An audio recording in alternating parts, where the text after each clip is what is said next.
I just begin by asking how many people here are students in the School of Landscape Architecture? Just some hands. Architecture, historic preservation. So I'm seeing the overachievers that have raised their hands more than once. What I want to begin tonight is talk a little bit about this idea of how do you measure success. I created the foundation in 1997-98 as a Loeb Fellow because I was tired of the siloization of the discipline. A person who was interested in historic preservation and came to this work accidentally because I was on a quest for an analytical framework as opposed to just going right into design. And so in 1984 I met Tony Walmsley and Patricia O'Donnell after having a few other project experiences at Paul Freeberg, Tom Walmsley, Bill Cool, and it really changed the way that I looked at landscape. And it was very process-oriented. So you will have a sense of how I measure success, and I will ask you the same. So when you look at something like Roosevelt Park, and you look at the view, for example, here, when I look at this and I see the siting of the playground, I kind of cringe a little bit because of the way it's sitting on the ridge line. And I think, well, you know, it's not that the park couldn't accommodate a playground, it's just a question of where should that playground go? And what is it that we do in understanding design intent when we introduce a new use, which is definitely needed in a landscape. These are images from my own experiences in life. On the right-hand side, if you are going to the High Line and you're entering on 20th Street across the street from Cook Shop, which I think is the best breakfast in Manhattan, a great place to have business meetings when you're on the road. But this is the sign that's up there. And if you think about this idea that we're in an age of everyone getting so much information online, this is this kind of witness to several decades of the city evolving, but it also, I think, sends a sad message about how we interpret our own cityscapes. I think the other two are self-explanatory, although I get a chuckle out of the half-price restoration special. If you're dealing with things like LEED standards, I think it's pretty easy and clear how to measure success. It's quantifiable.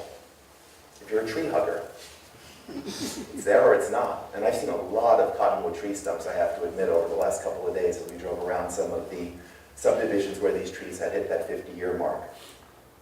Sports, probably even easier.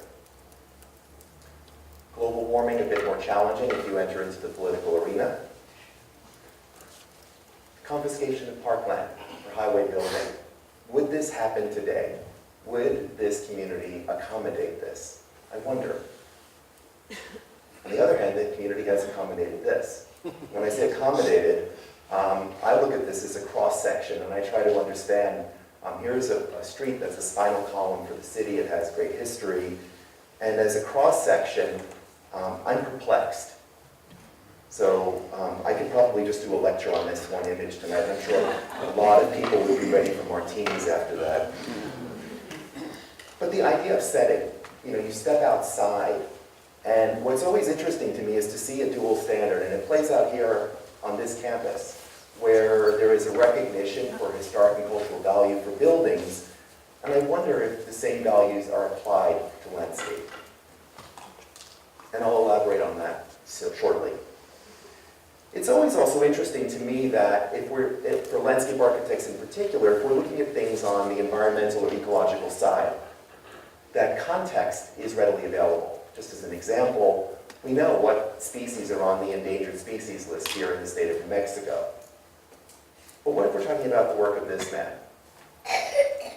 Anyone know who this is that's under 40? It's Garrett Ekbo. You weren't supposed to say anything, Baker.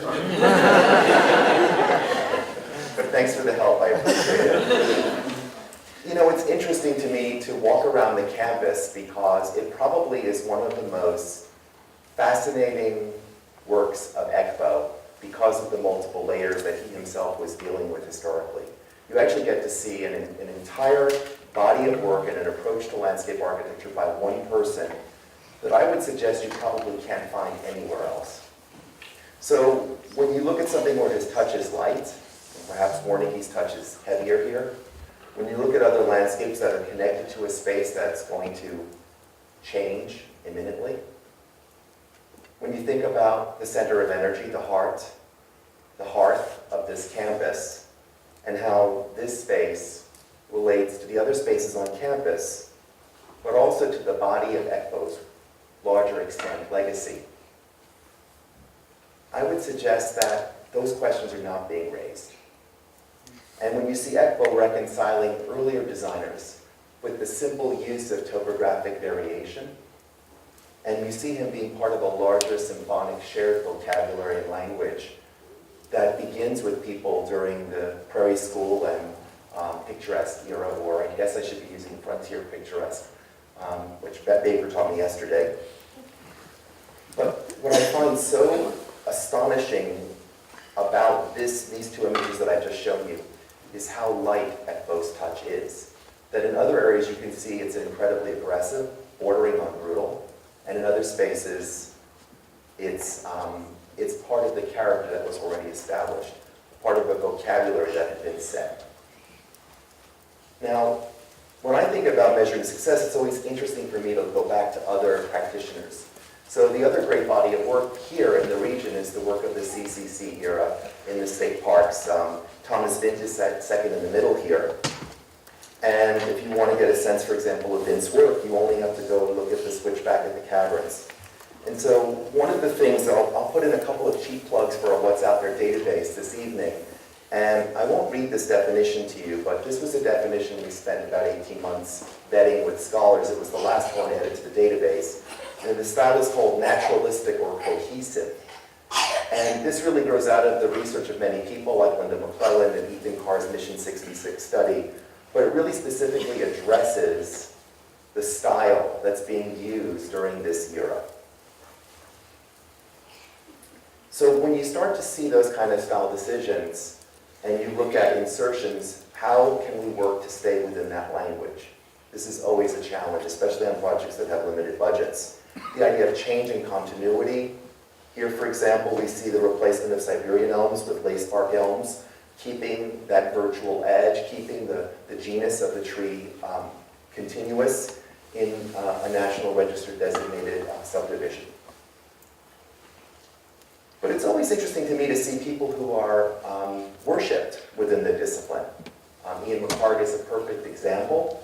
I don't think we would be looking at ecological and natural systems in the way that we do today if it wasn't for design with nature. But when you go deeper and look at design with nature, what you can see is what McHarg has with all of his overlays is an ecological view. That right there in the middle of the Staten Island Greenbelt, which is one of the case studies in the book, we're dealing with cultural lifeways, seasonal Indian fishing camps. Those are not present in McHarg's analysis. And so what's interesting to me is that we had this kind of divide in the road. So after a postmodernist era, we had an environmental era where it really did not include culture and history outside of building architecture. I also couldn't help including the UNM Indigenous Design and Planning Institute, which I have to confess I didn't know a lot about before preparing for this lecture.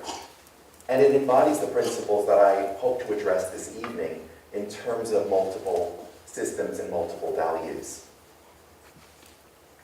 So a confession. This is my generation in New York. This is the age of Aquarius. This is the Miloš Forman film Hair. And this is what the park looked like. These are actually images that I took over the years in Central Park when I was a New Yorker in the 1980s.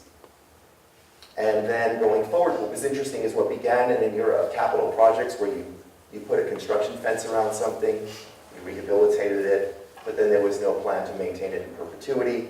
The Conservancy, of course, has pioneered ongoing stewardship.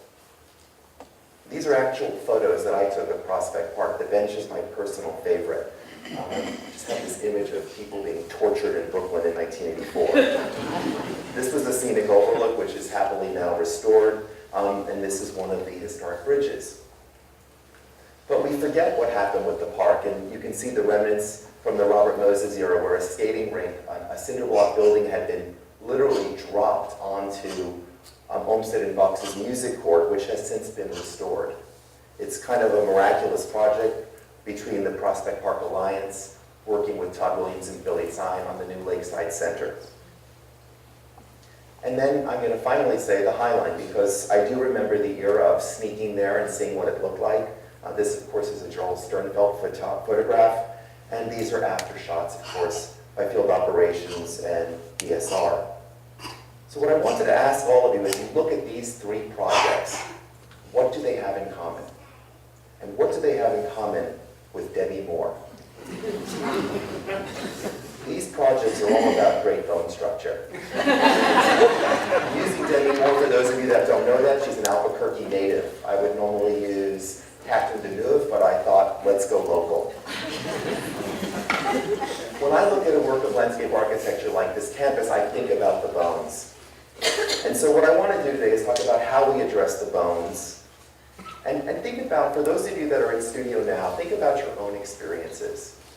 Do you look at that person that's dressed in black and you know that's going to ace this, that everyone's waiting to present? And do you know the one that's more bookish, that's going to be doing that research and isn't going to begin to get close to something final until the day before a project is due? These are the stereotypes that begin in universities and they play out in the real world. We have our designers. This is, of course, Martha Schwartz. We know she's radical because she's sitting in an unladylike way with something phallus behind her in dark shades. That's her book jacket, by the way. Preservers is the Hubert von Owens with the Garden Club Ladies. This is the largest undergraduate program of landscape architecture in the US, and he's in the Founders Garden. We have our stewards, we have our ecologists. You know them, they're traveling with large turtles. Now, of course, this is untrue, but these are the stereotypes that we then are put into starting here in the academy. This is why I created TCLF.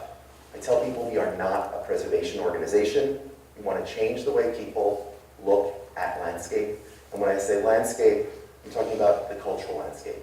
And so a cultural landscape is, there's 4 types. This was sort of pioneered by the Park Service. Our design landscapes, our historic sites, our vernacular and ethnographic landscapes. At the foundation, we focus most predominantly on design landscapes because there really is no constituency for them. We partner most often with local groups when it deals with vernacular and ethnographic values. Our mission, quite simply, is connecting people to places. It's a 3-legged stool: make visible, instill value, and engage. Everything we offer on our website is free of charge. We have about 600,000 unique visitors each year, about 1.3 million page views, where everything is free. If you sign up for our e-letters, we promise not to stalk you other than 2 e-letters monthly. And we're very aggressive on social media, so we hope you'll follow us. Case in point. Did anyone here see the movie Columbus in the last couple of months? Oh, someone in the back, thank you. So I was excited to see this because I've been to Columbus, Indiana many times. The Miller Garden, of course, is a pilgrimage site, I think, for most landscape architects. And I was really excited when I went to see the movie, and then equally disappointed that Dan Kiley was never mentioned. The poster for the film is the Miller Garden. There are myriad architects who are mentioned. I lost count how many times Deborah Burke's name was stated out loud. Henry Moore was referenced for his sculpture, which isn't there anymore in the Miller Garden. And yet there were so many scenes shot in Kiley landscapes and in Michael Van Valkenburg's Millrace Park, and never a nod to the invisible hand of the landscape architect. I wanted to show First Christian Church because in particular, North Christian, it is facing an uncertain future. The congregation is down to about 50. There's an RFP that's being worked on right now. And this is a National Historic Landmark and one of the great buildings in Columbus.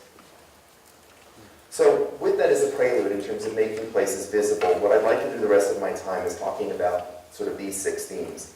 Moving beyond Olmsted, we're in a place where Olmsted didn't do any work. I don't know if he was even ever here.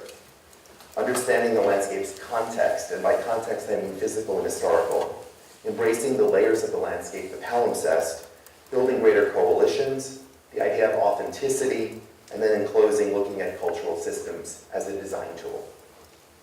So I mentioned Olmsted. There's about 1,900 works of landscape architecture on the National Register that have significance in landscape architecture. 1/10 of those are by Olmsted. I often say publish or perish. There are so many books on Olmsted that made it easy for people to designate his landscapes. There's about 83,000 National Register properties. Here's 3 examples that are local. here in Albuquerque of only 5. And so if there's 83,000 National Register properties, this is the only kind of bad math I'm going to do on a Friday night, I promise. But just to have some context, National Historic Landmarks are a much more elite group. There's only about 2,700. Of those, there's about 75 works of landscape architecture that are at that level, National Historic Landmark. 4 of the first ones designated were by Olmsted, and believe it or not, when Fairstead, the Olmsted site, was designated, the nomination spelled Olmsted with an A, which is pretty awesome. But what I'd like to do is go beyond Olmsted today, and I'm curious if anyone even recognizes any of these people, because they all had their hand in Albuquerque in one way or another. And I think the challenge is because they're not in many of the classic texts that we use today, we're unaware of their work and their vision. So specifically, if we look at the state of New Mexico, there are 1,200 sites that are listed on the National Register, and only 18 of those have significance in landscape architecture. That's kind of an amazing statistic. The city of Albuquerque, out of 147 designations, only 5 places have significance in landscape architecture. I've already shown you 3 of them. So for example, Ridgecrest or Parkland Hills by S.R. DeBoer it rivals any of the great country place era subdivisions.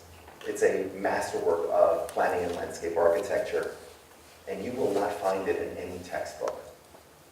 Worthy of investigation, and in fact, probably influenced a lot of the subdivisions that followed. I mentioned here on campus, and I'll look at the building shortly, but what's amazing to me is to see there is no significance for landscape architecture here on this campus. So think about that when you move through this place. And then for me, I really was excited about going to La Luz. I have to confess, I was blown away. I think that it is as significant as Charles Moore and Halpern's Sea Ranch. I think it was inspired by Sea Ranch. I think that they drank the same Kool-Aid, right down to going down to seeing the pool, which you think about Halpern creating these earthworks around the pool because of the winds on the coast, and Moore sinking the pool house there. I mean, this is just one of those places that is National Historic Landmark caliber design. And I think that very few know about it. And I think it is an absolutely iconic modernist treasure and a pure work of architecture and landscape architecture and community planning. It should be studied by all of you that have the time to do that. So what's the context? So the first thing I just want to say is just because somebody famous designed something doesn't mean it's important. That you think about, for example, Paul Friedberg designed over 700 projects. There are about 3 of them that I'm willing to fall on my sword for, and I've already been playing with the point of my sword on 2 of them. So you have to have context. And this is one of the things for those of you that, I know some of you are familiar with our website because I saw many of the photographs that I took on the timeline out there, uncredited, so you'll be hearing from my lawyer. But one of the things we wanted to do is to begin to create context through our website. So I mentioned the What's Out There program.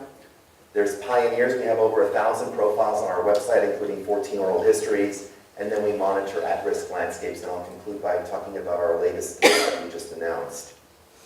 So for example, if you wanted to have a context for Garrett Ekbo, you can go into our website, find biographical information about him.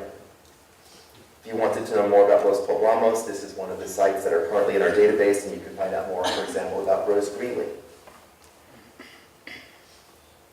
If you wanted to see Ekbo's body of work, we have 19 and counting, although it really should be 18 right now because the Fulton Wall in Fresno by Victor Gruen and Garrett Ekbo has been radically altered in the last year. There is one other significant commission here in New Mexico. This is St. John's College in Santa Fe. And these are also then nested within our style index. There are 17 styles. Modernism is one of them. So you can see how you can begin to stack up and understand a body of work. And here, for example, are the oral histories. Joe Yamada, for example, who met his wife 59 years in an internment camp, and then trained under a great woman landscape architect, became his own firm, Joe Yamada, now it's Wimmer Yamada Koi. And he was so inspired by Garrett Eckbo when he was a student of his at Berkeley that he named his son Garrett. So it's these kinds of stories that we're starting to weave together through our oral history series. And then finally, our entire database is GPS enabled. So you can pull out a smartphone, hit a what's nearby button, and find out every public landscape within 25 miles. And then finally, to date we've done almost 10 now city guides for a variety of places across the US. We hope in the future to be looking at collaborating with the university to do something here for Albuquerque. So I hope you guys will explore and take some time and go into the database. And then finally, when we launch these city guides, we also do What's Out There weekends with tours for the public. We usually have anywhere from 1,000 to 1,600 people, and it makes visible the often invisible landscapes that people move through every day. Okay, that was my only infomercial I am going to do this evening. So I wanted to talk a little bit about this idea of palimpsest. And it was interesting looking at the boards outside. For example, when I looked at the NOMKEG description, I noticed that it attributed it to Fletcher Steele, but it doesn't talk about the work that Nathan Barrett did before Fletcher Steele came along. When I saw the South Park Conservatory, which was called the Botanical Garden in Buffalo, it didn't talk about the work that the Olmsted brothers did after their father had died. That is all part of a larger symphonic language. So this idea of palimpsest is something that's so central to our work. So in a way that we look at environmental and ecological systems, what value do we give to what's there? Is it tabula rasa, or do we value the extant landscape features? This is an actual drawing that was done early on by HABS, the Historic American Buildings Survey. Do people here know HALS now, the Historic American Landscape Survey? Some noddings. Well, what a lot of people don't know is before HALS came along in 2000, there was actually something in the 30s called the Historic American Gardens Survey. It was short-lived, perhaps because it was hags and that was not very attractive. But what's also interesting is the original people that did this, it was a team of 9 and 2 were women practitioners. I wanted to show this because what it actually shows you early in the history of our discipline, that this idea of distinguishing between what is authentic and what is conjectural is being documented and analyzed. Case in point, if you want to see, I think one of the most glorious palimpsests here in town, I think everyone knows where we are now, but it wasn't until Dennis McGlade introduced me to this place and I saw that the work that Olin had brought to the Los Poblanos project. I went out there today and I was really blown away at the clarity of the hand of the landscape architect and the sophistication of the planning. Just as a case in point, to see the parking lot that's here, to see where the inspiration was drawn, that there is this ability to distinguish the old from new, and yet it's all part of a shared language. And it's not just on the exteriors, it's on the interiors as well in terms of the adaptive reuse that's happening. This to me is a project that should be, it probably has been widely publicized, but I think seeing it in person was really impressive in terms of understanding the layers of history. Here on campus, for example, what's remarkable to me is when you start to stack up the people. So you have Walter Burley Griffin, who was a protege of Frank Lloyd Wright and an accomplished landscape architect in his own right, Barry Byrne, John Meem, Ed Holland, John Carl Warnecke, and Garrett Eckbo. This is an astonishing collection of 100 years plus of landscape architecture planning. But I have to confess that I knew very little about Barry Byrne. I know that there's a monograph that's recently been published, this drawing that is quintessential prairie style. But again, none of that is recognized. Now what I wanted to show you is a sampling of some of the building architecture. So the art annex was listed on the state register in '75 and the National Register in '88. The Carlisle Gymnasium was added to the register and to the list of New Mexico cultural properties also in 1988. So you start to see the pattern that emerges here. And I would just ask the question of saying, is that sufficient? Why is it that only the building architecture is designated when the landscape architecture has such a high degree of integrity? Why the different standards? And then, of course, ECBO, as I previously mentioned, the collection of works here, which I don't know of another body of work that has the diversity that he's employing here. And the duck pond, of course, which is cherished. But imagine if down the road, if at some point the benches are going to have to be renewed, there's going to be areas where there's going to have to be rejuvenation of soils and trees. If this isn't designated, what's the criteria?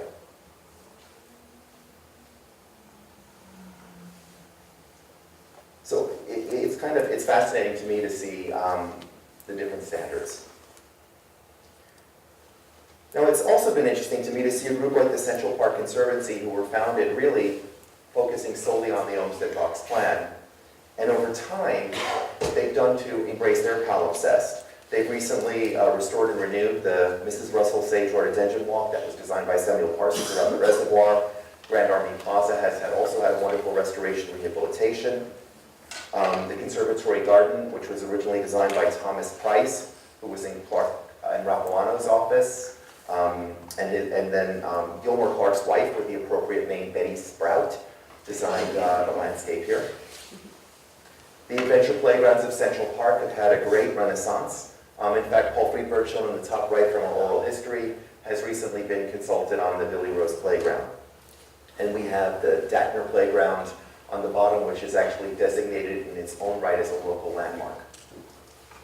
And then I would even argue that projects like Strawberry Fields, because Bruce Kelly's career is bracketed, is actually also eligible for designation. I wanted to show one last example about the palimpsest, because I think it's a really great one. I think we all study Biltmore when we're in college. And it is, of course, one of the great country place icons with its 5-mile approach road. And when it was originally designated, it was designated for the guys. We have Olmsted, Hunt, who's not shown here, and Mr. Vanderbilt. If you've ever, I don't know how many people are familiar with this portrait, the sergeant portrait of Olmsted. If you've ever looked at this and thought it looks a little off-kilter, it's because this was the project where Olmsted Sr. passes the baton to Olmsted Jr., and Sr. is so frail that he can't even stand for the portrait. So the portrait is Olmsted Jr.'s body with Olmsted Sr.'s head. So now that I've ruined that for you. But what's interesting is that was what this place was about. Oh, and I'm sorry, and that, sorry. Okay. Any clues? No one's going to get this. If you didn't get Garrett Echo, I'm in real trouble here. If you ever saw the movie Being There and Mr. Chauncey the gardener, Mr. Chauncey was inspired by a man named Chauncey Beadle, who was at Biltmore. Now, when you go to Biltmore today, you see a lot of rhododendrons and azaleas. Olmsted abhorred ericaceous plants. He didn't want the rhododendrons and azaleas, but they hired Mr. Beadle because he was a really first-rate horticulturist. And so all these plants came from his nursery. He started in the Dell, but Mr. Beadle lives until 1950. So all these rhododendrons that you see there are much later. This is all that was in the National Register nomination when it was originally done. 1 plan, 2 pages. What happened a few years ago is the Biltmore Company, whose mission, I'm not making this up and I'm not saying it in a judgmental way, their mission is to make money. So the Biltmore Company was expanding their wineries, and they didn't actually know their boundaries for the historic district. So they did this study, and then as a result of doing this study, they did something remarkable. They set a precedent, and they said, these are the important themes, and I want you to think about this in relation to any landscape that you treasure. Expressing cultural values, architecture, landscape architecture, popular and traditional culture, and then transforming the environment. Manipulating the environment, protecting and preserving areas of significance, architecture, conservation, landscape architecture, and social history. And then the big kahuna is their period of significance then went to 1950. Now, I wanted to show this because I think that a lot of the building architecture that's been designated on campus, a lot of the sites that have been designated here in the state, because they're older and it's the buildings that remain, there's a comfort zone. What we're seeing now is this ability to go bigger. And what they did at Biltmore is they realized that the reason it survived was because of the widow Vanderbilt. She sold the Pisgah Forest to the U.S. Forest Service for $500,000. She opened Biltmore to the public for $2.80 a day during the Depression. And here's their statement of significance. The survival of the Biltmore estate through vicissitudes that would have otherwise caused this great house and grounds to suffer a bitter end came through the collaborative efforts of Beadle, Dresser, and Adams, the attorney. It's an enriched story today because it's the story of having the place survive and what it took. So the last few things I'd like to talk about is this idea of this nature-culture dilemma.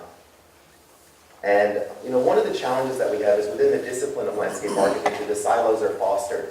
For those that are members of ASLA, you might know there are different groups. There are 14 of them. There's a historic preservation group. There's a women in landscape architecture. There's a variety of groups. And how do we begin to say, well, more than 2% of the discipline should be dealing with cultural and historic values? This is my one bit of cheap animation tonight. It represents the silos, bricks and bollards, brownfields and battlefields. I know just being in my neighborhood that when I go to a community meeting, that when someone stands up, if they're a dog park person or a playground person or a tree person, I know what they're going to say before they open their mouth. And I also can guess how long they're going to talk for. I don't know if you have similar experiences here, some nods. So how do we begin to move away from that and look at landscapes holistically? So I'm going to say that there's about 2 or 3 things that I'm going to say tonight that if you take nothing else away, I ask you to try to remember this. I think of landscapes as 4 C's. The first is collections, and when I say collections, they're living and non-living. Community, those that live, work, and play, anyone that's engaged in the landscape. I think about buildings as features in the landscape, there are the containers, and then perhaps most important, context, which is both physical, the setting, and historical, my Russian nesting dolls that I spoke about.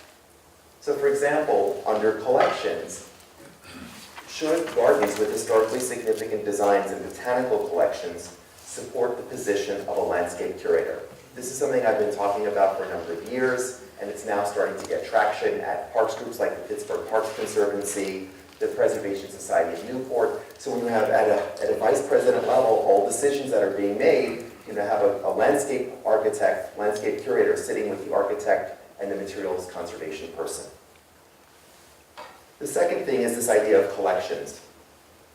And I'm not going to say where this is just now, but I was walking around an area today of a site. Now you know where I am at the Open Lands Visitor Center. Here is the authentic resource that is conserved behind a chain link fence because it has to be.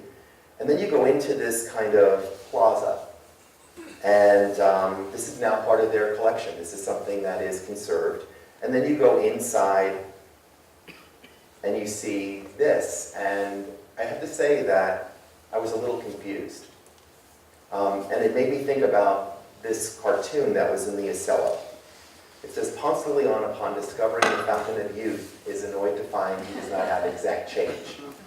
And it was this dilemma where we had some fabric that was authentic, some that was manufactured, and some that was providing an interpretive framework, but I didn't know how it all fit together.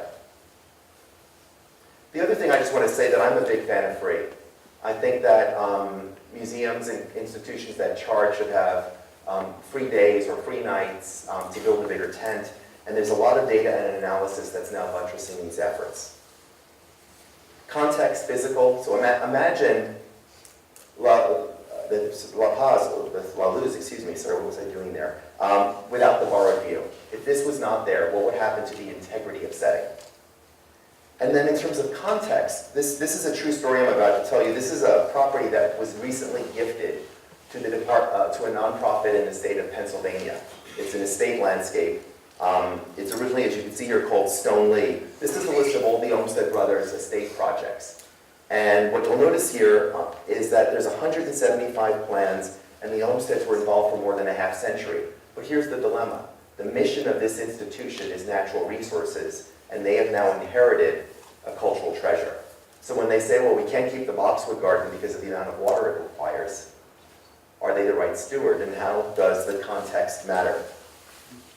The context mattered at the Frick, which we advocated for and won about 2 years ago in New York City. The context here is this is one of only 2 publicly accessible Russell Page gardens in the US. And then finally, I'll come back to this at the end of my talk, looking at the context for Washington and Jackson Park in Chicago, the only park system designed by Olmsted and Fox outside of New York State. and Washington Park being one of the great country parks along with Central Prospect and Boston's Franklin Park. So here's what I want to do. I want to talk a little bit about mission statements because I think they really matter, and I think we can find solutions here. Here, for example, is the city of Albuquerque. Notice the language here, and you think about the resources that are under their custodialship. Promote economic development and tourism by continuing to provide quality, affordable facilities and programs, provide quality recreation programs to encourage healthy, active lifestyles for all ages. So if you're looking at a park site like Roosevelt Park, and it's historic, and it's listed on the register, what does that mission mean in terms of the custodians? When you're looking at the Albuquerque Historical Society's mission, I won't read it, I'll let you guys, it looks back, but does it look forward? What does it mean in terms of stewardship? Is it solely about education? Does preservation play a role? Here is the Merced Lands Education and Conservation Trust. Promote the recognition of land rights. Again, you'll find here, where's the cultural landscape? Environment, New Mexico, we focus exclusively on protecting New Mexico's air, water, and open spaces. We speak out and take action at the local, state, and national levels to improve the quality of our environment and our lives. What about the cultural lifeways that are part of these resources? Is it acceptable that it's outside of a mission and therefore the organization could find it irrelevant?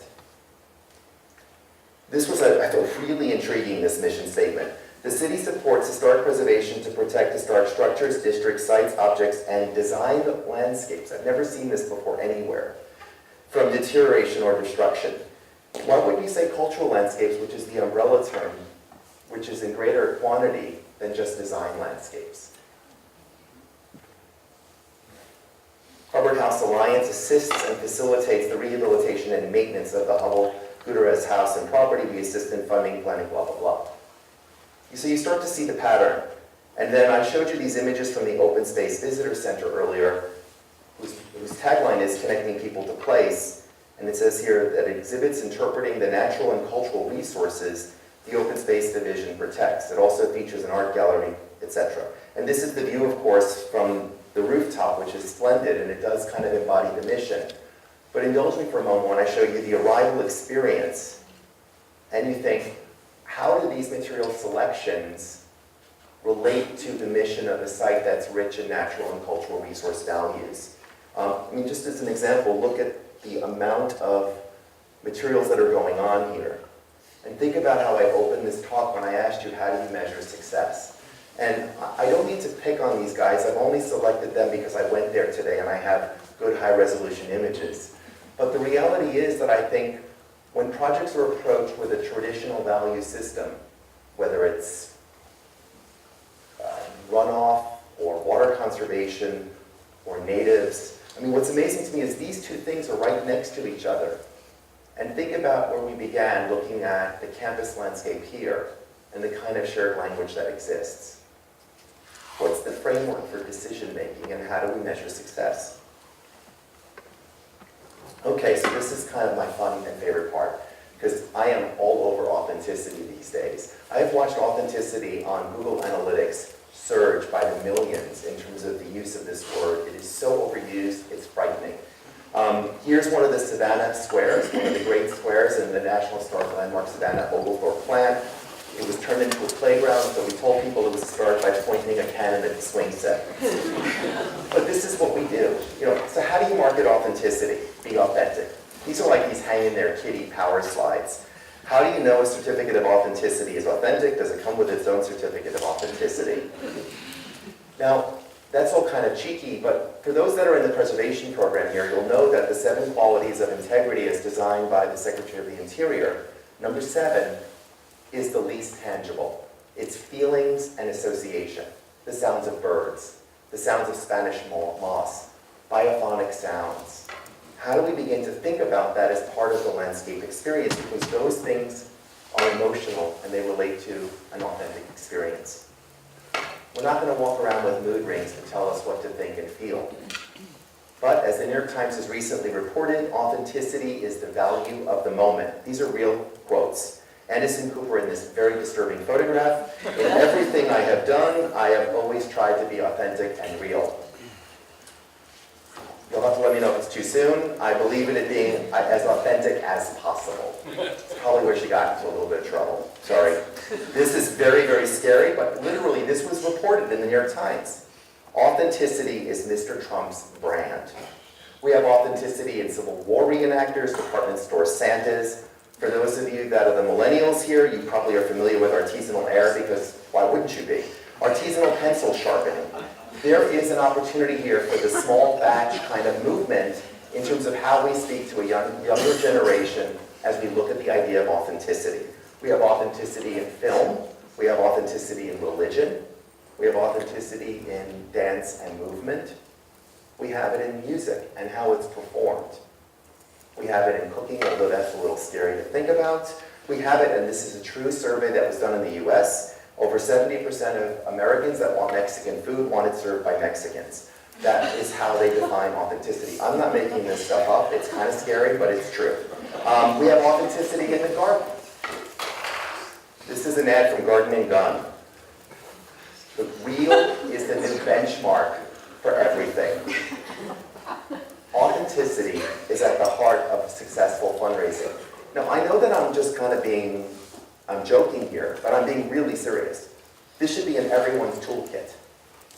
What do we think about authenticity? How do we take advantage of it? How do we give it a stage and a voice? So this is my second, if you take nothing else home tonight moment. This is how I think of authenticity. Think about this as an idea. Experience is more important than destination. What does that mean? I mean, I can tell you that I remember going to the Hubble Trading Post more than 2 decades ago now, and I can remember the sound of the floorboards. I can remember the dusty, musky smell. Everything about that place, I can remember to the point where I can get really emotional about it. 2, historic places serve as educators for history. So I'm back in my bone structure right now from the beginning. Think about a place like Villandry in the Loire, where every single year the potager is replanted, and everyone comes back to see who the guest designer is. And yet it exists within a larger landscape where there's a very high degree of authenticity, but this is rehab, this is design, and it's at the highest level. And the same plays out now at Versailles with their art programs. I mean, when I was there a couple of years ago and I saw the Lee Lufan installation, I found myself looking at Versailles in a way that I hadn't in 3 prior visits. 3, increased competition requires stewards to provide high-quality, authentic experiences. I would say staying at a buffalo mozzarella farm in Italy and then having buffalo mozzarella for 3 meals was up there with Dolomite. It truly was. And so, I thought about this as I went around Los Poblanos today and thought about there are so many things about this place that are extraordinary, and part of it is the authenticity, and part of it is the response of the design and planning team to give it the stage and platform that it deserves. And there are spaces with tremendous quietude that are incredibly powerful, and all it takes is light. But instead, as we saw in some of the earlier images, this is what I call plop and drop. This is actually a National Historic Landmark. It's a Louisiana plantation where, of course, you went in the back, what is now the back door because that's what's on the Mississippi River, instead of going in the front door. Now, imagine for a moment if you opened one window on the Mississippi and you interpreted the pastoral lifestyle of the early 19th century when this was built. You opened another window, and God forbid, you interpreted the fact that Louisiana has one of the highest breast cancer rates in America. And you actually created a window to the oil refineries that are there. Now, they're probably not ready for this there because they do take money from Texaco. But the point is, what is the story we want to tell? This is a place that has been a witness for 200 years of history. What is our role as landscape architects when we are reconciling the past? Do we just splay this stuff out and think, okay, I'm going to go check out number 1, number 4 looks like a good time, I'm going to go to the gift shop and head down the road to Oak Alley? How do we respond? Why do we roll in the cannons? This is actually an Ellen Shipman garden on the right-hand side. It's called Chatham. And what I call the cannonball historians when I was at the Park Service, they would roll out these cannons to basically tell you that they were in charge on top of the Ellen Shipman landscape. This is the corralling of sports utility vehicles at George Washington's Ferry Farm. And this is the Church of St. Cosmos and Damian in Rome that I went to with Dickens in hand when I arrived in Rome. And you have Dickens saying, and these are his words, not mine, "A ruin, ruin, ruin, God be thanked, a ruin." And he talks about the lusty life that lives in every nook and cranny. So you go there today, this is a photograph from his time, and this is the site today. So we have the authentic ruin with the architecture, but why is it that we have to rely on beauty for the landscape? Why has this become a suburban landscape that Tommy Church would call parsley around the roast? We have dollops of viburnums and an obligatory lawn. How do you measure success? Why is this different? Why do we stretch the truth? And the other thing for those landscape architects that are working in a public realm, we have this era of SurveyMonkey and public participation. How do we create a framework for an authentic response so that it's not merely program-driven, but the program informs the work, which has a foundation of multiple values? This is what I call poo-poo platters for the ADD generation. We just kind of splay this stuff out. This is actually a scene from Martin Scorsese's film, The Age of Innocence, and I wanted to show this because if you stay to the title credits at the end of the Scorsese film, you'll see China consultants, food consultants, wallpaper consultants, and Scorsese's on a quest for authenticity in his films. So here's Madame Olenska in turn-of-the-century Boston. Well, she's sitting on the 1939 World's Fair bench designed by Clark and Rapalano for Robert Moses. So again, this kind of different value. When is it pastiche and when is it preservation? I know with the quad there was some discussion about this sort of quest for something pastiche. I'm so glad it didn't go in that direction. But I wanted to show you a couple of images. I've gone to the World Trade Center site now on 4 occasions since it's been completed. And I will tell you that when this project was happening, I had read about the Bradford Pear. This was a tree that survived the day. It was taken off-site during the time of the rehabilitation and then the construction work. And every time I've gone there, the line to see this tree has gotten longer. And the last time I was there, people were waiting a half hour to be photographed in front of a gnarly Bradford Pear. It is the equivalent of a witness tree in a Civil War battlefield. It is a living, tangible connection to that horrific event. And as I show you this in relation to the pools, I'm going to show you a survey that was completed by the Smithsonian recently. And it was a 4 or 5 year project, and they looked at what people want in a Smithsonian experience. Number 1, see the real thing. When you're working on a design project that has layers of history and has a level of complexity, and you're confronting authenticity, what do you do as a person making an intervention to let someone know when something is to be treasured, when something is authentic, that has an energy that can be tapped into? It was fascinating to me that this is what the public is asking for. They're also asking to gain information and insight, spend time with family and friends. I should mention that I'm showing you these images with the survivor staircase, which, because it was not in a good location for the new plan, was picked up and moved inside the visitor center. So it now no longer has integrity of setting. Feeling on wonder, feeling pride in America. These are all things that are good things to be thinking about when we're practicing. But again, how do we let people know it's real? So in closing, what I want to do is conclude with this idea of cultural systems and reflect on this a bit. When I approach a landscape, I think of it as a text. And part of that research process is an editorial one in terms of what that intervention will be and how it's done.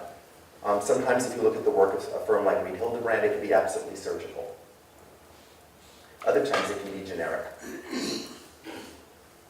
These are examples of projects where we've been involved in controversies. We actually even filed a lawsuit in Minneapolis over the future of PV Plaza because it is an iconic project by Freeburg, and it was also the progenitor of something called the Park Plaza, which we've never seen before.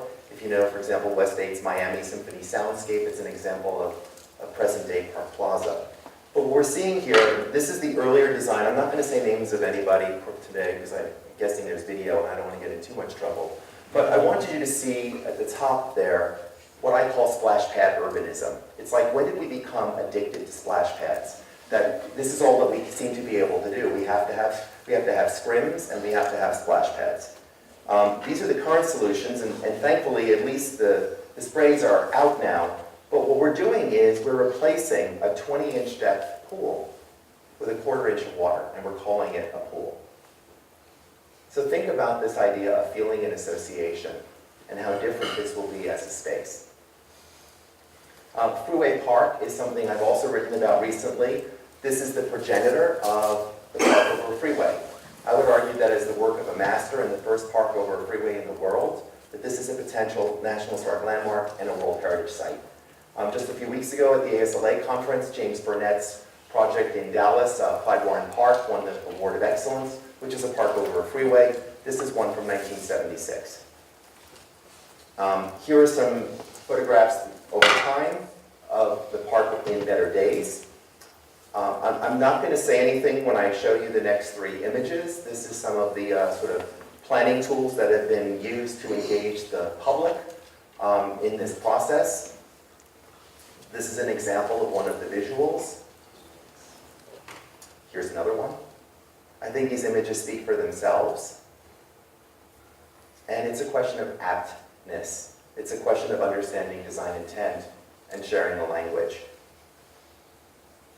So this idea of language for me is fascinating because one of the things that I think has happened with the siloization of disciplines is that as historic preservation has become more and more specialized with a research foundation, that many of the people in the 60s who were architects and landscape architects who had no training in preservation, but who took those values to heart, you see them playing out in places like Society Hill. I mean, Society Hill was a national district, a registered district. It's one of the great collections of federal style architecture. And you can see in these images work by Pei and Gergela and Collins, the landscape architect. And now today, decades later, these are now being evaluated as contributing features as part of a larger palimpsest. It's part of a shared language. It's distinguishable, it's apt, it goes together with that fabric. Here just are some details from the landscape. I recently saw the same approach play out with Raymond Jungles on Lincoln Road. For those of you that may know, the last block of Lincoln Road was redesigned by Martha Schwartz about 20 years ago. The merchants didn't like it because you couldn't penetrate the planting buffers, and so they wanted to, the street had become open, and the developer who hired Herzog and de Buren to design the celebrated garage and residency worked with Raymond Jungles. He said to Raymond, you can do some schematics for the 1100 block. If you can get approvals, I'll hire you to design the street. He doesn't imitate Morris Lapidus's work on the other blocks. He channels his love of Roberto Burle Marx and Lawrence Halprin, and he creates something that is distinct and harmonious in equal measure. He's using state-of-the-art water filtration systems, all native plants. It's a masterful work of landscape architecture that's part of a shared language. And then finally, the last example I'll show you is Westgate's work at Governor's Island. Highly recommend going to see this. You can see the hills when they were being constructed. One of the things that happened in the middle of this project is Sandy hit New York, and the bulkhead was badly deteriorated. The project was pretty far along, and Adrian saw those stones and said, I think we have a use for those. And so the design then responded to that opportunity. And what I love is that the stones are of the place. It's part of a larger narrative that you now have, and when you get to the top, if you're a kid, you go down the slides, which I went down on the other side, which were incredible, but you also have this unbelievable vantage point for a view of Manhattan. With that, I will say, oh, I'm sorry, one last thing. Couldn't resist. One of the things at the foundation, I just feel that I have to take every opportunity to talk about this. This is the last thing I want to speak about today, and it's this trend of the confiscation of open space that we're seeing that I think is incredibly questionable in terms of equity, in terms of freedom of movement, in terms of what's happening in the current political system with Trump and the attacks on the Antiquities Act. It was just released last week, 1.25 million acres at Bears Ears to be undone. And so we saw this pattern. I encourage people to look at this on our website. It's called Open Season on Open Space. We're We're also looking at the issue of shadow, building shadows on Greenacre Park that are going to put Greenacre Park in shadow now. How is that even possible? Also Boston Common, which has had a compact in place since the 70s. We will now see shadows for longer periods of time on these spaces. So there are certain trends, but in particular, I wanted to conclude by talking a little bit about Olmsted and Box's work in Jackson Park. And you can see here, there's a later plan by Olmsted Elliott as well. It was the site of the World's Columbian Exposition. And what's also interesting to me that in terms of the whole idea of aptness in the city of Chicago, not just Olmsted, but even Jensen, you see Bob Gracie noting, for more than 2 decades, Jensen had been studying the Chicago region and thinking about the need for additional parklands and the preservation of wild areas. I noticed that one of the student projects in the hallway was for Columbus Park. And one of the great things about that, for example, is when Jensen came along, there was a golf course there. It was 9 holes. He didn't say, let's get rid of the golf course. He said, let's frame it in such a way that it becomes a feature in the prairie landscape. So these were the sites that were originally considered, along with New York City and Hawaii. Imagine if Columbia University had suggested 17 acres of parkland in Central Park, they would have been laughed out of the city. Of course they didn't. They had land that they had proposed. We were advocating for Washington Park on the top left, but we were advocating for the 11-acre site that the city owns across the street. Instead, the city gave what was then the Obama Presidential Library, which is now the Obama Presidential Center. This is a different nonprofit enterprise than something in concert with the National Archives. They gave them the 23 acres. They now want 5 more on the Midway Plaisance for a parking garage. You can't make this stuff up. But I wanted to conclude by showing these images. This is the narrative from the OPC's website. What it means to be a good citizen. Revitalizing historic Jackson Park and blend seamlessly with Jackson Park. This is a new campus in a picturesque landscape with a monolithic tower that is a memorial that Olmsted would be abhorred by. And so the reason I wanted to show this, it's so easy to get emotional, and I'm specifically talking to the students in the audience here. It's easy to get emotional about what's happening right now in the world, but it's not enough to just bitch about it. You have the pen, you have social media, you have to be engaged. You cannot sit this one out. It's too important. And I show this because, and I'm not meaning to beat up on the Illinois chapter, but what happens very often is people in the private sector are scared. They're scared if they speak out and they want to have the city as a client, that somehow there will be impacts from that. We have to ask questions. We have to debate, we have to build a big tent, and we cannot sit this out. This is going to get worse before it gets better. And the only way we're going to affect it is by being a larger chorus of disapproval and of informing people. And I ask all of you to think about that, because being a landscape architect, beginning with Olmsted, was about building a big tent, proselytizing, being part of the political system.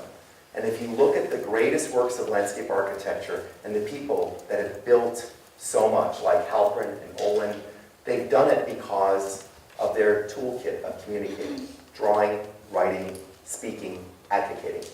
We have to be in it. It is critical. Thank you.